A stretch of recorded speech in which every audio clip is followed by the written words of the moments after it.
Welcome to the Be Active Kids Network. My name is Richard Rairigh, Director of Be Active Kids. Be Active Kids is a signature program of the Blue Cross and Blue Shield of North Carolina Foundation. And we've been doing work across North Carolina since 1999 to improve the health and well-being of young children in child care centers, homes, and schools. We'd like to thank you for joining us today for our virtual DIY Make and Take. These DIY videos expand on our Make and Take one-pagers that can be found online at beactivekids.org. And today's DIY is going to focus on how to make your own hula hoop. These hula hoops are long-lasting, durable, and fun to make. Before we get started, I'd like to thank one of our longtime Be Active Kids trainers, Terry Walls, and the Craven Smart Start for helping collaboratively come up with this idea many years ago. Before we get started, let's think about the materials we're going to need for today's hula hoop make and take. The first thing we're going to need is some irrigation tubing. Okay, what you see here is a 100-foot roll of 3/4 inch, 125 PSI tubing. This material and the other materials I'm talking about today can be found at most local hardware stores. We purchased ours at Lowe's Home Improvement. So this tubing here costs about $25 for this roll. And you can get anywhere from, 8 to 10 hula hoops out of this roll, depending on the size of the hula hoop. The next thing you're going to need is a insert coupling, a 3/4 inch insert coupling. And this is what an insert coupling looks like. Okay, you can purchase those in packs of 10. You can also find those at Lowe's. At Lowe's, these 3/4 inch insert couplings cost us about $3 for the pack. Next thing you're going to need is something to cut the hula hoops. And what we use is an Irwin PVC, ratcheted PVC cutter. This is what that looks like. So every time you close it, it ratchets and gets tighter and tighter and actually cuts the tubing much easier. These range anywhere from $8 all the way up to $40. The one we got, the Irwin one, costs about $12 at Lowe's. If you don't want to use that, you can obviously use things like X-Acto knives, hacksaws, and other cutting utensils. Just be careful when you use those.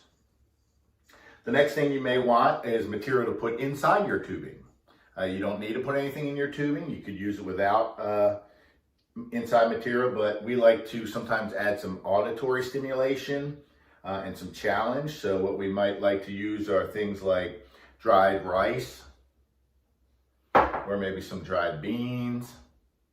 If you don't want to use food items, which is totally understandable, go ahead and use some things maybe like nuts. So anything small with nuts, you could use, and the nuts and bolts nuts, not the edible nuts. You could use marbles or small rocks. You could use small bells, things that you can find at your craft stores. These provide a little bit of extra stimulation for your hula hoops. And the last thing you probably are going to need is something to decorate the outside. If we just create a hula hoop and it stays black like this, it may not be that exciting. So using different types of tape, this is just some cheap painter's tape or masking tape. You can use glitter tapes, really any kind of tape. I will say though, when you use tape, the best tape to use is gaffer's tape. You can find that on Amazon or online. It's a little more expensive, but it's very smooth. It sticks well, it lasts long, and it won't get caught on the material of your clothing as you hula hoop like some of these other tapes might. So those are the materials you're going to need. All of this here roughly costs you about $30.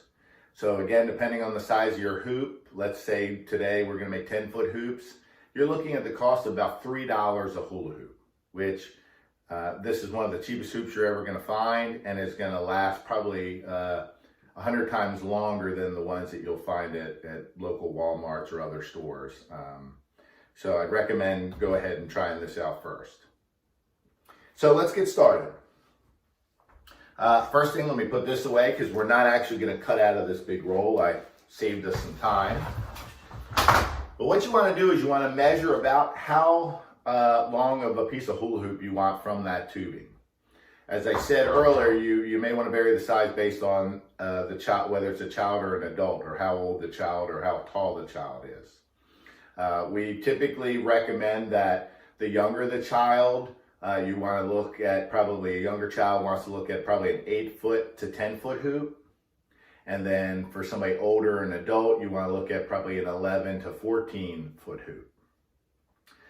Young children also can use probably smaller diameter tubing, so go with like a lower PSI tubing, which means it's a little less thick and durable. For young children, you can go with 100 PSI tubing. And then for older children, if you want it a little more durable, go with the 160 PSI tubing. So it'll last longer and it'll meet their needs developmentally. So go ahead, measure it out, anywhere from 8 to 14 feet, and you cut it off your roll. And I'm going to show you basically how this would work to cut it off the roll. So I go to the end where I want it cut. I put this right on the edge and begin to ratchet down. And you can hear it click every time it does it. And that's it. You probably saw it fly off. So now I've got the hula hoop tubing to the length that I'm looking for. The next thing you want to go ahead and do is insert your coupling, your 3/4 inch insert coupling. But it's really hard to do at first if you're just trying to put it into this kind of cold tubing because it's about the same size. So what you may want to do is go ahead and use a hair dryer. Go ahead and use this hair dryer to heat up the edges, maybe for a minute. You can also use hot water. So you may want to go ahead and boil some water and then have a pot of water so you can just put the ends in the hot water for a little bit. Just be careful with whichever option you use. So go ahead, and I'm going to pretend I'm doing this just so I don't make any more noise on the video. But go ahead and heat up your tubing, the end of it, maybe for about a minute,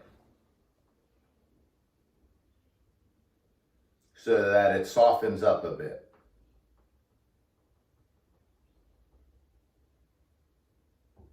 All right, once you've got it softened up, you're going to go ahead and insert your coupling in. And you're going to notice that the couplings have a line in the middle. I'm going to bring this down here. A line in the middle. What you don't want to do is have either side of the coupling or either side of the tubing go past that center line, because that would cause it not to be as structurally sound or connect as well. You may have to move it back and forth, up and down to get it to go inside the actual tubing.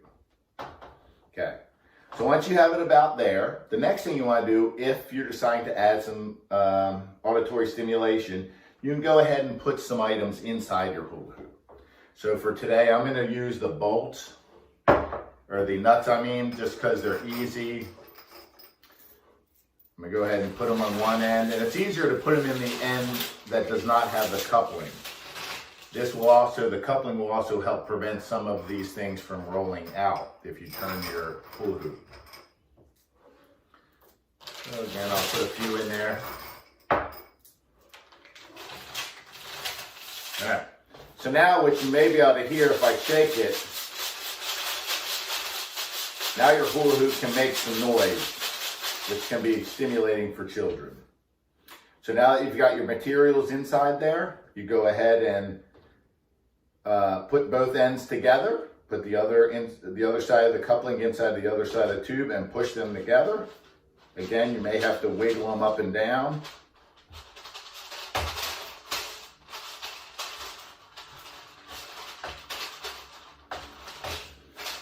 And now you've got it together. So you should pretty much have a seamless, you shouldn't really be able to see the seam there, kind of a seamless putting it together there. That'll help make sure that it stays together when you go ahead and tape it. So now that your hula hoop is secured, you can go ahead and with the next step, which is decorating. And I'm just going to use some of this glitter tape so you can see what it looks like and it's easy to see. So the first thing I'm going to do is start with the seam and make sure I cover that pretty well. So I might want to go around maybe 2 times on this seam, maybe even more. And then you can begin to go diagonal. So after you do that, you can begin to go diagonal around your hula hoop. And try to keep the tape so that it lays flat on the tubing as you go diagonal, so that you don't have these gaps or wrinkles in the tape. If you do, those things will get caught up on your clothing and make it hard to hula hoop.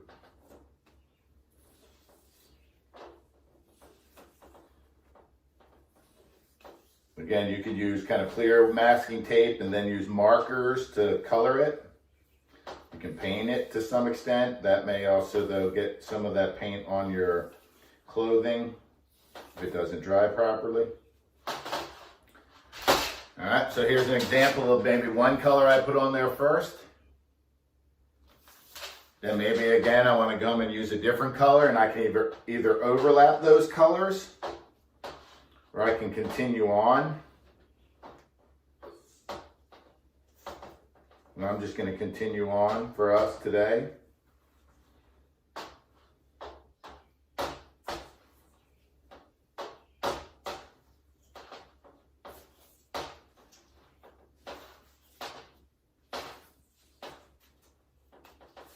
And again, I'm moving a little faster than maybe you will, just to give you an idea. But you may want to take a little more time just to make sure there's no wrinkles. Secure the tape.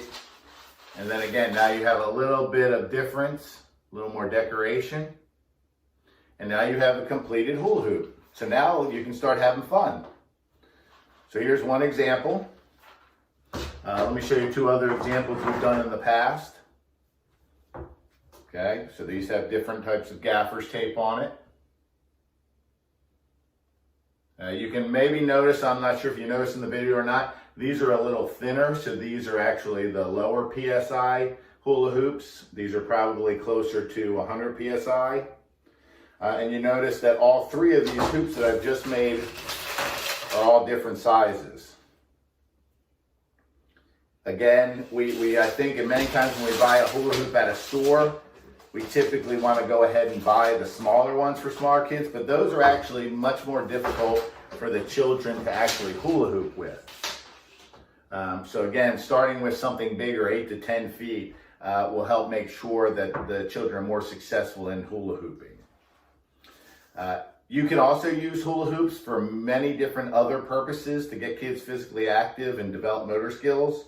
You can use them as targets, hang them up on a fence, lay them up against a fence, hang them out of a tree. You can put them on the ground and use them as targets to toss stuff into. You can use them kind of to roll, throw, as manipulatives and projectiles. You can use them to crawl through as tunnels. You can also use these things to help children understand space. So you can have them stand inside this personal space. You can have them jump in and out, run around, jump over. So a lot of different concepts they can learn by using these hula hoops. Again, today's DIY was about making cheap, durable, long-lasting hula hoops. My name is Richard Rairigh. This is Be Active Kids, and I want to thank you all for joining us.